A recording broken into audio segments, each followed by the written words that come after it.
Welcome to another episode of Ask Britt's Shit. Ask Britt's Shit. No, we will not be doing that on this show, but I will be answering questions. Alright. Our first question comes from John Benditz. God. I think I'm making this way too complicated. Benditz. John Benditz.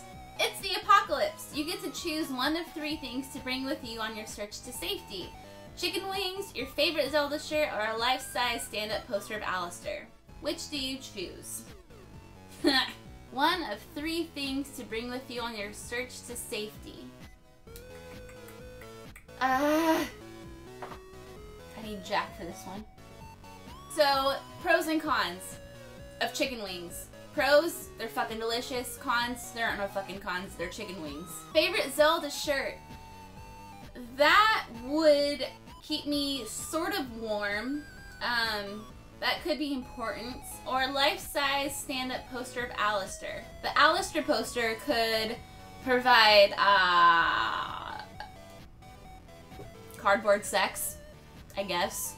Or it could maybe provide as a decoy. I mean, I guess it depends how smart the zombies are, right? I mean, if they see a hot stud muffin like Alistair, they might be like, ooh, I want a piece of that, and you know, try to eat them.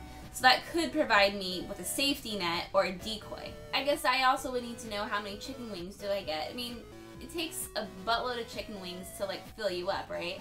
So if it was only like 6 or 7, I'd have to go with the Zelda shirt.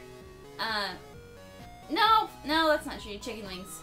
The next question comes from Chris Johnson. What was Sega's best console? Obviously, I can only answer this from a personal perspective. I would say the console I had the most fun with, that was Sega's. This is a hard one. And I should, you know, put a disclaimer out there. By best console, I'm just going with the console that I had the most fun with. Because to me, that's the best consoles. The ones I have more fun with. Well, I have a lot of nostalgia associated with the Sega Genesis.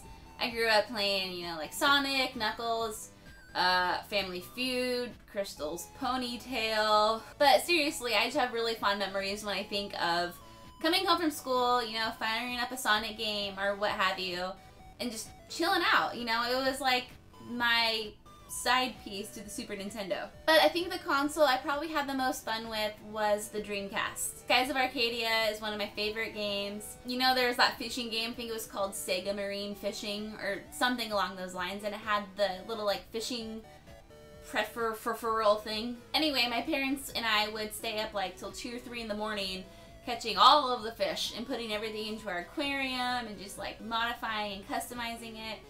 And those memories, I think, outweigh the memories I had with the Genesis, so therefore I'm going to have to go with the Dreamcast. I never really got into the Sega Saturn. I have one up there, I think. I bought a Saturn for Panzer Dragoon Saga because my aunt, who also plays, that's like one of her favorite games of all time, so she implored me to get a Saturn. I got one, fired it up once, and then I became sidetracked with something like Harvest Moon or Dragon Age or whatever. Chad Bailey asks, does it annoy you when people judge you based on your looks and not your gaming knowledge, passion, and ability?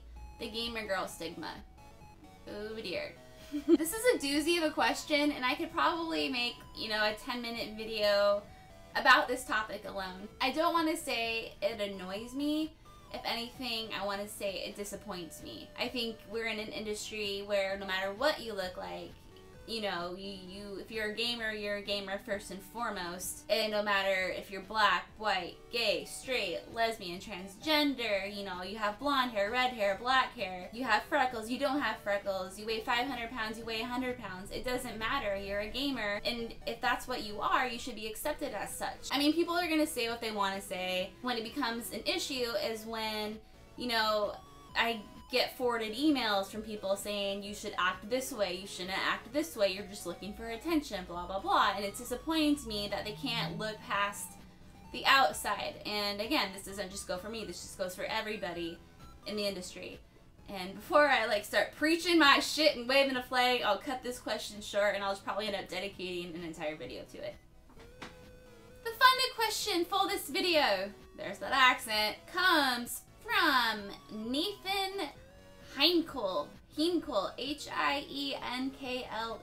Heinkel. He wants to know, what is your favorite game and why?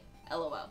This is another question I could probably turn into like an uber long video, but I'll give you guys a quick rundown. Earthbound, Final Fantasy IX, Ocarina of Time, Dragon Age, Skies of Arcadia. I mean, The Witcher, Harvest Moon. I can't name just one. I can't do it. But right now I'll just talk about Earthbound and why I love it so much. So Earthbound holds a very dear, special place in my heart for a few reasons. One, my aunt recommended it to me when I was a little girl. And so, you know, whenever your aunt or any adult in your family is like, you should really try this game, you know, it's kind of like, yeah, it's like, yeah, I'm gonna play this game you're playing, you adult person. Another reason is because of the freedom you have in Earthbound. You know, in the game, you're just a bunch of kids, right? And so you get to explore, you get to walk around the town, you get to go talk to people, go play in the arcade, you can order a pizza, dig through trash cans, catch a bus. And I would like make up a game within the game, so I'd be walking throughout the town, you know, and like Pooh and like Ness would be talking, or Paula, and you'd be, hey, what do you guys want to do? I don't know, do you want to go check out the arcade? Yeah, let's get a pizza on the way. You know, and you could just do that, and to me it was like my version of Barbies. It was just the shit. Hey, roll up that, God, no more accents for the remainder of this video, no more. That will do it for this week's episode of Ask Britt Shit. Thank you for your questions, and I will see you next week. That's so boring. Goodbye!